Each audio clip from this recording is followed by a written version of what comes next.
Hello and welcome to 60 Minutes. Today we have a special interview with Nellie Constance Morrice. Nellie was a nurse in World War I and we are honoured to be showing an interview with her from 1949 with the reporter Madeline Ryan. Hello Nellie, can you please tell us about yourself and what your family was like? Hello, I was born on the 31st of March 1881 at Ealing Forest near Berrima in New South Wales. My dad's name is David. He was a grazier, so he fattens or rears cattle to prepare them for market. And my mother's name is Sarah Mary. I am the 7th of 11 kids in my family, and we are all Australian born.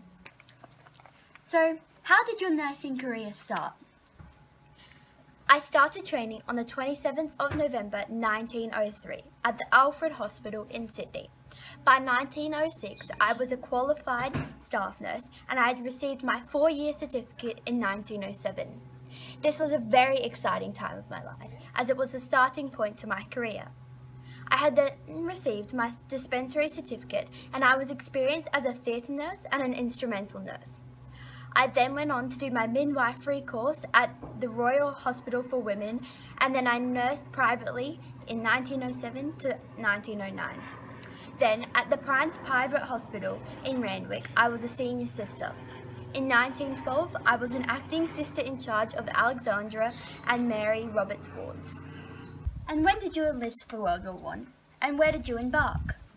So, before my enlisting, I had already joined the Australian Army Nursing Service in May 1910. But I then enlisted for the Australian Imperial Force on the 21st of November 1914. I was soon appointed a staff nurse, and by the 28th of November, I was embarked in the Kayara. Can you tell us about the hospitals and places you worked during the war period? I served as a head sister in the No. 1 Australian General Hospital in the Heliopolis in Egypt. I was then detached to the No. 1 Australian Auxiliary Hospital and then to the No. 3 AHG, which were both based in England. In early 1917, I was posted to the British Expeditionary Force in France. Moving to all these different hospitals throughout the world was such a great experience for both my work ethic and passion for travelling. Right. So, what award did you receive and why do you think you received it? Also, how did you feel when receiving this award?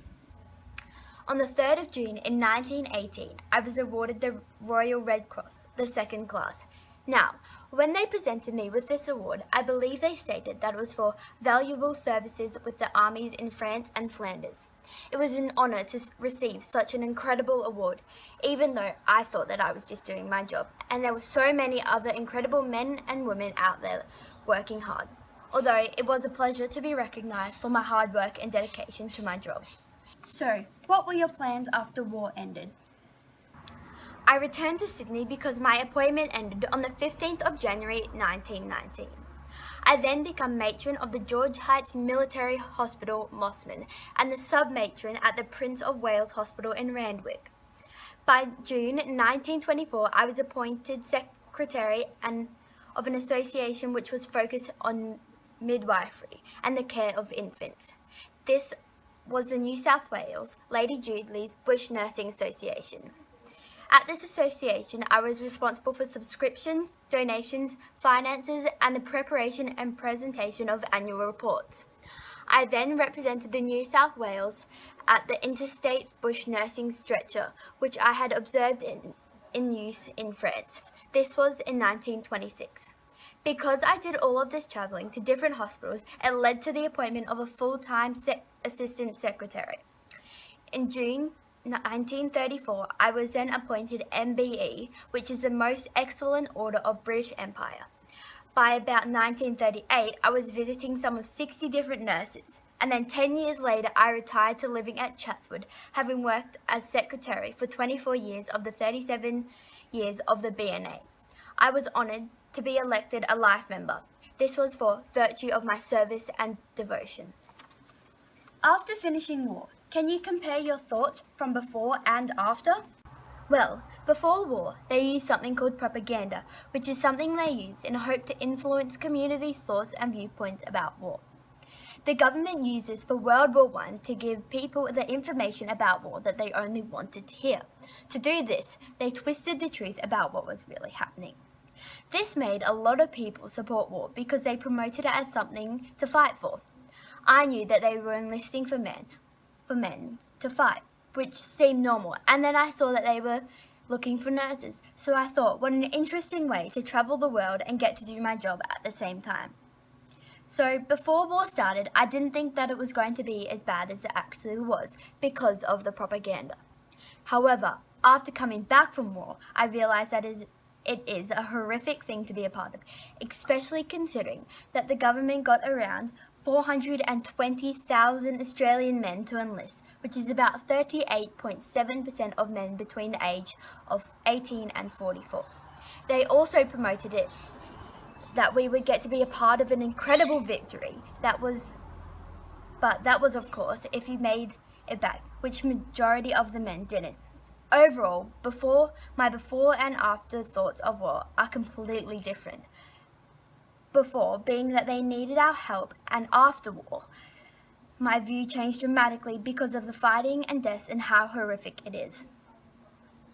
Why did you enroll to go to World War I? As I said before, the government promoted it as something to be a part of and helping our country, which we were all helping them, but I mostly took it as a good way to travel and see the rest of the world by also creating a good way to improve my nursing skills with different areas of work. Did you feel that your work in World War I was successful? I have always been very passionate about my job because my favourite part is when you see a person you have helped become healthy again, and World War I was all about that. I think that on behalf of all the other nurses and doctors, we feel that we did the best to help as many people as we could. So yes, I do think that my work in World War I was successful. If you knew what World War I was going to be like before you went, do you think you still would have gone?